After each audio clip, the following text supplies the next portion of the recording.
Hoje é 7 de fevereiro de 2013. Por que é que nós estamos nesta oportunidade aqui, neste site que é pequeno sim, mas que às vezes reflete problemas de natureza nacional? Porque estamos aqui reunidos.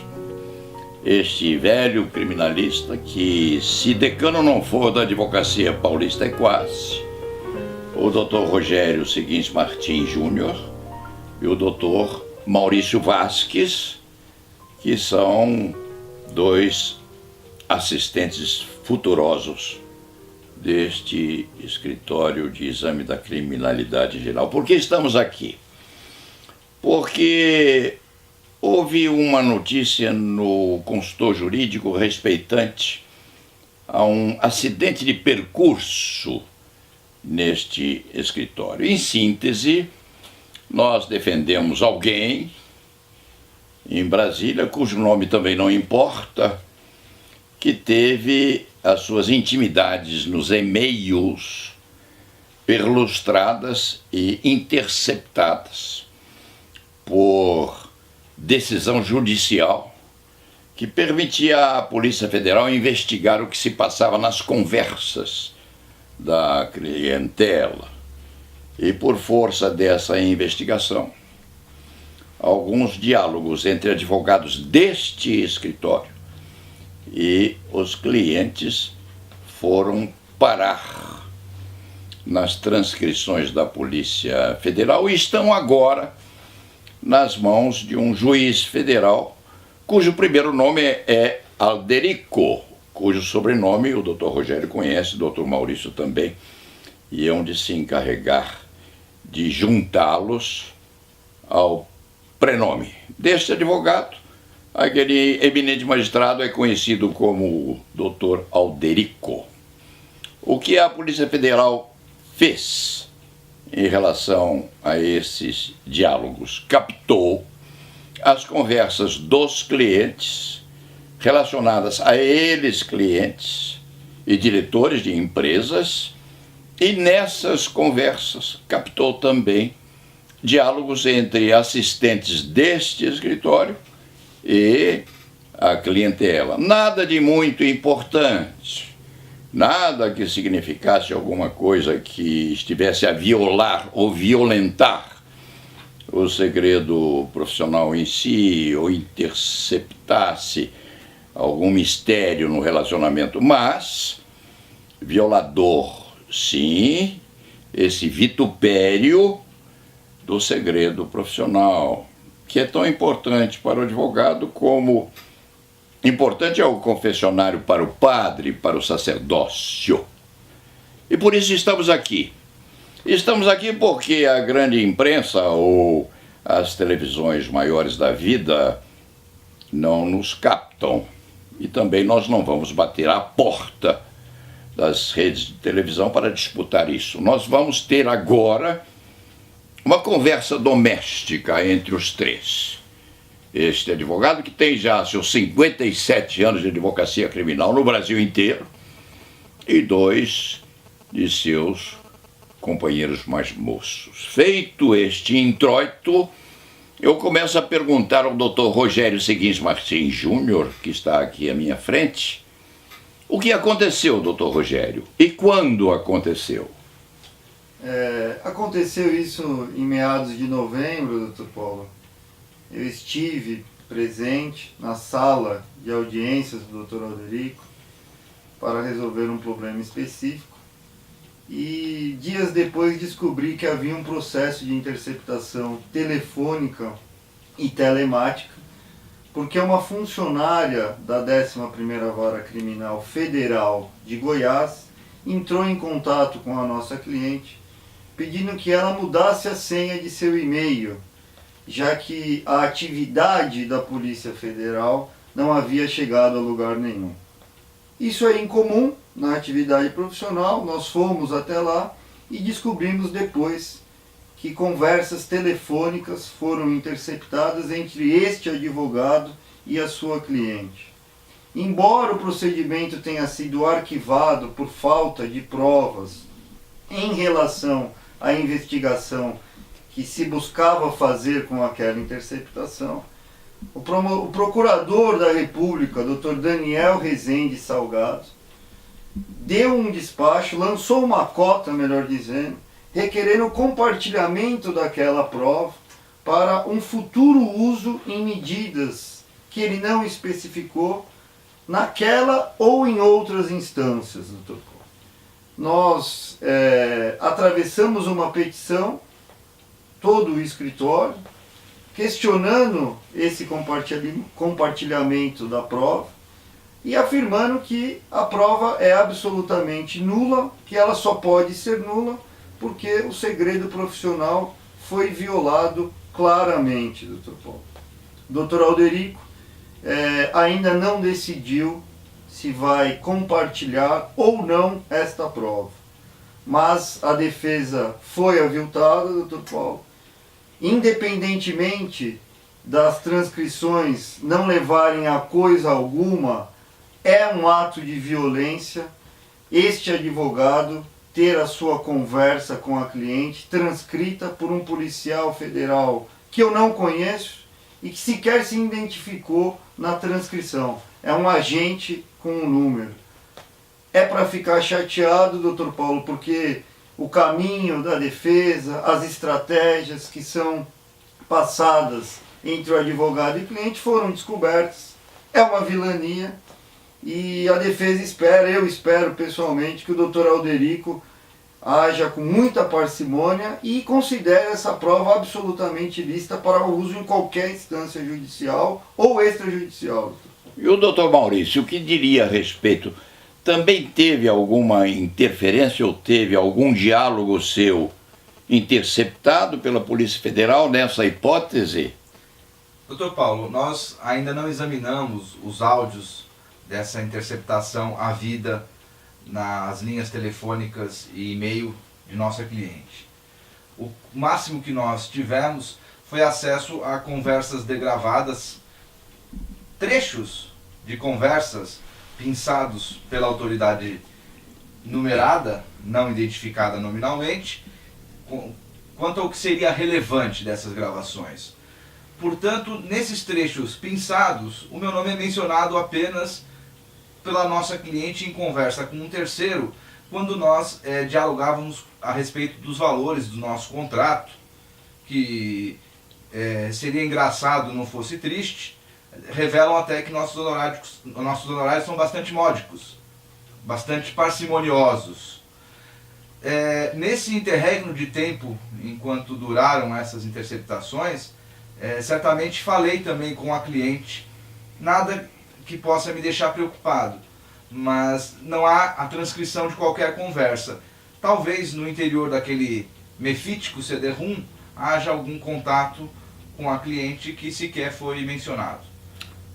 Pois então, isso leva a uma consideração muito curiosa a respeito dos papéis dos intervenientes na justiça. Eu creio que o Poder Judiciário brasileiro se distancia daqueles juízes, por exemplo, europeus, que têm funções investigatórias, sim, o juizado de instrução na França, na Europa e em algumas porções do Velho Mundo, é um juizado investigador. Aqui, não. O juiz é um órgão super partes, é alguém que fiscaliza, inclusive, o cumprimento da lei. Quando um juiz alberga uma interceptação ambiental ou telefônica do estilo e permite que se penetre no domicílio do investigado, que se revolva a conversa particular do casal, que se interponha a mão do beleguim nas roupas íntimas daquela que está a dormir, esse juiz, para mim, ele chega muito perto da infâmia ou da vilania. Um magistrado tem que observar princípios éticos básicos. Ele foi posto na jurisdição para fiscalizar, inclusive, o contraditório e as partes. Então se chega a uma discussão muito curiosa, meu caro doutor Rogério e meu caro doutor Maurício. Se o Estado, a administração, e se o Estado juiz, no combate à criminalidade, pode também transformar-se em bandido. Porque aquele que pratica isto, que cumprimenta o advogado sorrindo, que lhe despacha as petições e que assombra no escuro, está a interceptar, inclusive, as conversas do advogado com seu cliente, esse homem não presta. Não me refiro, obviamente, ao doutor Alderico, porque, em princípio, é alguém que tem a lei à disposição e que está a cumpri-la, submetida, evidentemente, à censura do segundo grau. Mas nós já tivemos magistrados autorizando interceptação em parlatórios, conversas de advogado com preso. São coisas de padre, são segredos que são transmitidos de um a outro na expectativa de que aquilo seja realmente uma conversa particular. E o juiz autoriza que se faça. E o Beleguim vai lá e faz. E o juiz recolhe aquilo, recolhe e esconde. Esconde de todos, esconde do advogado, esconde do preso, esconde da família, esconde do segundo grau e faz de conta que está observando princípios éticos. Então, a grande questão que se põe, doutor Rogério, pode o Estado, no combate à criminalidade, pode o juiz, enquanto combate o bandido, o ladrão, virar também bandido e partir também para comportamento imoral? Essa é a grande questão. E se há de dizer, a lei autoriza. Nem sempre aquilo que é legal é moral. Pode o juiz fazer? Pode, doutor Rogério. Essa questão, curiosamente, está sendo discutida hoje na Corte da União Europeia. Ela vai até além do seu ponto de vista. A União Europeia está a exigir dos advogados criminais que obtenham informações de lavadores de dinheiro, que estes advogados entreguem seus clientes às autoridades policiais. Essa é a discussão que se faz hoje, repito, na Corte Europeia. Eu não quero saber o que a Corte discute, eu quero saber o que o doutor Rogério entende. Eu entendo que se o juiz respeitar a legislação vigente, doutor Paulo, e justificar, fundamentando a necessidade da intervenção do telefone da cliente, ele pode fazer. Obviamente, se a cliente se comunica com o advogado durante essa interceptação, aquela prova não pode ser usada, porque aquele contato é protegido pelo sigilo que a lei, que a Constituição Federal outorgou às comunicações entre advogado e cliente. O magistrado, às vezes, não tem como impedir que o telefone do advogado, ao ser acionado pela cliente interceptada, deixe de fazer aquela gravação. Mas quando o resultado daquele trabalho investigativo, que foi autorizado por lei, chegar às suas mãos, obviamente, ele deve ser descartado. Isso significa, doutor Maurício, que a interceptação em si é ética. É legal. Eu quero saber se é ética, porque nem sempre o legal é moral. Com certeza, doutor Paulo Sérgio. A questão de se dizer que se o juiz, o procurador, o delegado, o investigador poderia se equiparar a um criminoso apenas na medida em que não cumprisse a lei. Mas, quanto às questões morais, é muito difícil o advogado se posicionar, porque depois ainda pode ser processado por injúria, por difamação.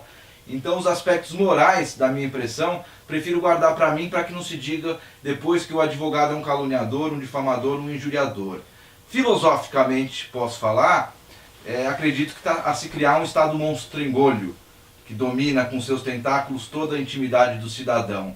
O povo, pão e circo, aplaude, todos ficam felizes, a criminalidade assusta, a criminalidade incomoda. O que se há de se perguntar com o tempo é que sociedade que se quer construir. Eu ainda prefiro me apoiar no que dizia Voltaire, que é preferível salvar um condenado a condenar-se um inocente.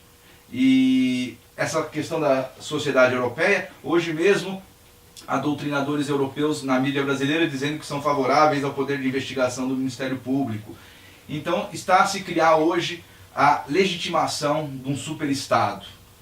Talvez o tempo, e o tempo histórico, infelizmente, ele é um pouco mais longo do que o tempo da existência humana, possa mostrar os erros e os acertos da sociedade que vivemos hoje. Obviamente ninguém aplaude a criminalidade, obviamente todos detestam a criminalidade organizada, mas eu pessoalmente, mais que tudo, detesto a sociedade que oprime o indivíduo, que lanceta seus direitos e que joga o ser humano num estado pré-Revolução Francesa, onde o Estado pode tudo e o indivíduo pode muito pouco. Isso significaria que a voz do povo é a voz de Deus. Com os perigos que isso tudo possa representar, né? Inclusive para a atividade defensiva, não? Qual é o nosso papel de criminalistas, doutor Rogério, nessa miscelânea de ofensas aos direitos e garantias individuais? O que fazemos, nós? Eu não posso deixar de refletir que ainda no processo penal brasileiro nós temos um caminho bastante agudo na defesa do cidadão. Outras nações já perderam esse plurido ético mencionado pelo senhor. E lá as coisas são mais complicadas para o advogado criminalista, doutor Paulo. Estou me referindo aqui à Argentina, por exemplo, que rasgou literalmente, doutor Paulo, um acordo democrático que foi feito e levou à condenação criminal pessoas que estavam anistiadas. Um fenômeno. Estou me referindo aos Estados Unidos da América do Norte, doutor Paulo, em que o cidadão, para sair da cadeia em crimes econômicos que nós vemos aqui, paga 25 milhões de reais, não é 150 reais, 300 reais. Então eu acredito, doutor Paulo, com imensa sinceridade, que o processo penal no Brasil, do jeito que está, ainda é um dos mais protetores do cidadão, se nós fizermos uma comparação mundial. E como nós temos esse processo penal democrático bastante agudo na proteção da cidadania, doutor Paulo, o movimento agora, isso fica evidente, é de recrudescimento. Isso é verdade, doutor Paulo. Há um recrudescimento em razão da criminalidade estar acima da média, em razão das diferenças sociais se acentuarem, doutor Paulo, os fenômenos são múltiplos. Mas, comparando com o mundo, doutor Paulo, o Brasil ainda é um exemplo de um processo penal justo. Não posso dizer a mesma coisa em relação às nossas cadeias, mas aí é outro assunto, doutor Paulo. Pois é, isso significa que dentro desse contexto universal, nós estamos no menos mal, no menos ruim. E significa também que nós, criminalistas, precisamos nos conformar com a violação dos nossos segredos. Não. É isso? Não. Como é que nós vamos lutar contra isso, doutor Rogério? Na verdade, nós estamos lutando contra isso agora, porque estamos usando uma mini televisão doméstica. O doutor Alderico no sentido de discutir essa coisa toda. O doutor Alderico, doutor Paulo, vai nos dar uma posição. O doutor Alderico vai responder a sua indagação. Só ele pode responder. Mas o doutor Alderico é o meio. A provocação é que me interessa. O doutor Alderico é incidental, doutor Maurício. Ele apareceu no fenômeno. Mas hoje nenhum criminalista tem a mínima confiança num contato telefônico. Hoje nenhum criminalista brasileiro tem a mínima confiança nos e-mails que são mandados pelos clientes e que são correspondência normal. Hoje nenhum criminalista conversa os seus mistérios profissionais a não ser com absoluta confiabilidade. Hoje pouquíssimos criminalistas confiam nos juízes, o que é terrível. Como alguém pode não confiar num magistrado? Como alguém pode não confiar num parlatório de presídio? Como um advogado pode não confiar num juiz que está de toga à frente dele a escutá-lo? Porque o juiz não pode ser desleal. A magistratura não tem o direito à deslealdade, porque a deslealdade faz parte de um comportamento absolutamente abúlico no sentido de observância da legalidade. Um juiz tem que ser um santo. O juiz não pode mentir a um advogado. O juiz não pode desobedecer às leis mínimas da moral. Porque o juiz é como um pai. Psicanaliticamente, o juiz é um pai. Não é um padrasto com chicote na mão. E é nisso que a magistratura, parcialmente, está a se transformar. Não falo na polícia. Não falo no Ministério Público, que tem as suas funções persecutórias. Mas o magistrado não é um investigador. O magistrado é um fiscal de quem investiga. E, desgraçadamente, doutor Rogério, nós estamos a confiar muito pouco na magistratura em si, tocante ao relacionamento entre advogado e juiz. Porque do advogado se exige a lealdade. A má-fé é punida no uso do processo civil com predominância sobre o processo penal. Não é isso? Não é isto? Não é isso que está no Código de Procedimento? Demandista de má-fé. Quando o juiz me engana, ele é um demandista de má-fé também. E como eu vou exigir dele respeito à ética quando ele está subrepticiamente a agravar os meus segredos profissionais? Diga, doutor Rogério, como é que nós vamos resistir? Nós somos 700 mil advogados no Brasil. Eu acredito, doutor Paulo, que uma forma... Como nós vamos fazer, doutor Rogério? Nós temos exemplos do Supremo Tribunal Federal ao juiz de uma vara de comarca pequena. Os juízes têm, sob restrições à liberdade, a direitos do cidadão, a obrigação de decretá-las. Não pode o Ministério Público, tampouco a polícia, tomar medidas dessa natureza sem que um juiz os autorize. Então, doutor Paulo, fica difícil mesmo acreditar que uma ministra do Superior Tribunal de Justiça, respeitadíssima por certo, que é a ministra Eliana Calmon, numa das maiores operações da Polícia Federal, tenha interrogado, após decretar a prisão de mais de 40 pessoas, todos eles na sequência. E depois ela foi a relatora do processo. Então, essa é uma questão que precisa ser resolvida, doutor Paulo. Quem vai estimular essas restrições, essas violações à intimidade? O mesmo juiz que vai julgar o cidadão? Isso precisa mudar. O senhor começou essa entrevista afirmando que na França é um juízo de instrução. Talvez essa seja uma solução. O juiz não vai deixar, doutor Paulo, de violentar a sua intimidade do cidadão investigado. Não vai. Mas ele não vai ser contaminado, porque quem vai julgar esse cidadão é um terceiro. É um juiz que não participou dessa investigação.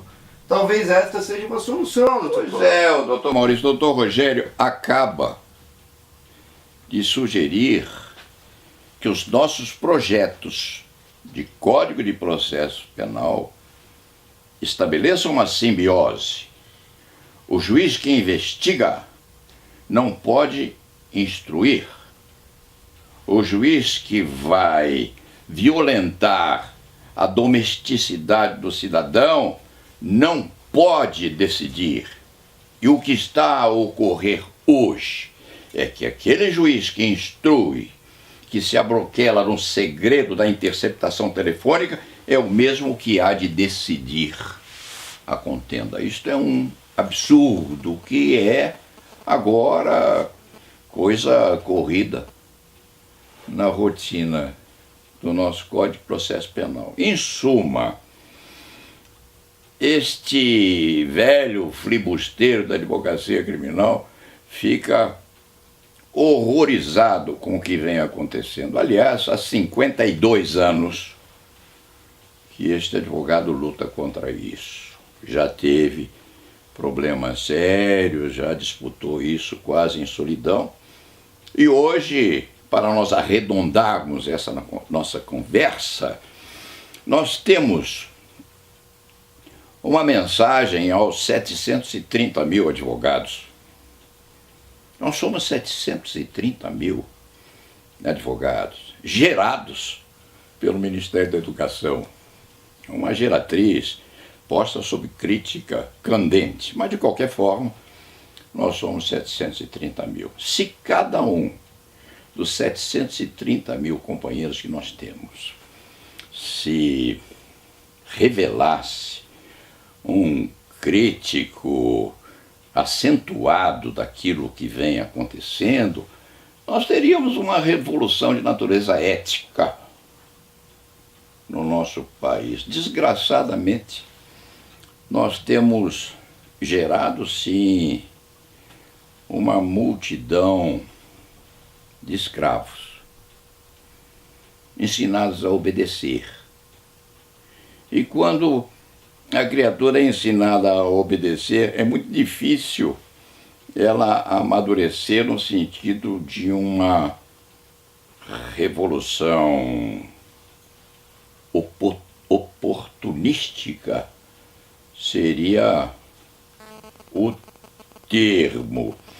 Feliz ou infelizmente, nós temos aqui diariamente uns 2.000 acessos, não, doutor Rogério? Sim. Temos aí uns 30 mil acessos mês. Mas nós gostaríamos que esta mensagem fosse diluída e fosse divulgada a cada um dos 730 mil advogados que nós temos. Eu aprendi na minha vida, que já é longa e que está na terceira idade, coisa que eu detesto, mas que vem, fatalmente ela chega. Eu aprendi que não se faz revolução sem sangue. É uma pregação que vem vindo comigo desde a mocidade, desde a juventude. É preciso, sim, uma certa dose de resistência agressiva a essa coisa que vem acontecendo, que tem, inclusive, emasculado não é o termo, mas que tem reduzido a vontade de decisão dos próprios ministros do Supremo Tribunal Federal, que se veem muito acoroçoados quando tem que lidar com essa interceptação telefônica, depois de ministros da Suprema Corte terem sido, inclusive, garroteados pelos jacarés sibilinos da interceptação telefônica. Parece que isso é uma moeda que não se pode tirar do saco das vilanias. Isso que aconteceu conosco nessa vituperação das nossas conversas telefônicas é incidental. É um acidente de percurso. É coisa que, no fim das contas, sai nas águas, porque o doutor Alderico é um juiz que há de decidir bem ou mal, mas os juízes passam e os advogados ficam. É coisa que sai nas águas, porque o doutor procurador que está com essas coisas na mão também há de passar. Ele há de ser promovido ou não, retirado, modificado na sua atribuição, aposenta-se e vai advogar. E vai ver como é difícil o lado de lá. Mas é uma oportunidade que nós temos, sim. Essa incidental atividade da Polícia Federal, acolitada ou não pelo magistrado, vamos ver qual vai ser o resultado, ela serve de oportunidade, sim, porque a relação de causalidade foi além dos nossos propósitos. Nós estamos a discutir isso domesticamente, não, doutor Maurício? Sim, com 30 mil acessos que nós teremos, talvez o máximo que consigamos, aproveitando o momento que estamos, é formar um bloco de carnaval dos irresignados. Dos irresignados. Porque se não temos o pior direito, ou temos o menos pior, como foi dito aqui, isso não há de nos impedir de buscar um direito melhor. Pois então, é a mais nossa, garantista. É a nossa função, direito garantista, isso vai passar, isso vai extrapolar a vida deste velho marinheiro da advocacia criminal, isso vai pegá-los ainda no amadurecimento, isso vai pegar os 730 mil advogados da nossa nação absortos, sem saberem o que fazer. Isso vai pegar a nossa corporação, a nossa velha senhora, a Ordem dos Advogados do Brasil, num estado de perplexidade. A Ordem consulta este advogado hoje, se este advogado há ou não de pedir proteção a ela, na geratriz de uma reação a esta agressão ao nosso estatuto. Este advogado diz há muitos anos está acostumado a brigar sozinho. Se a velha senhora quiser vir em socorro e convocar os 730 mil advogados a darem um basta a esta situação aviltante, que o faça. Se não o fizer, nós três, quero crer este velho criminalista, havemos de continuar brigando sozinhos. É como dizia o poeta, Dr. Paulo Sérgio, podem me prender, podem me bater. Eu não mudo de opinião. Pois é, eu não mudo de opinião. Nascemos assim, vocês hão de amadurecer assim. O doutor Alderico há de ter o traslado dele na vida, fazendo ou não as suas interceptações, escondendo ou não dos advogados aquilo que está fazendo, o que seguramente não é uma atitude muito bem composta, se e quando o fizer, mas ele também há de passar. E se o fizer mal, há de passar como um bloco de carnaval numa quarta-feira de cinzas. E temos dito,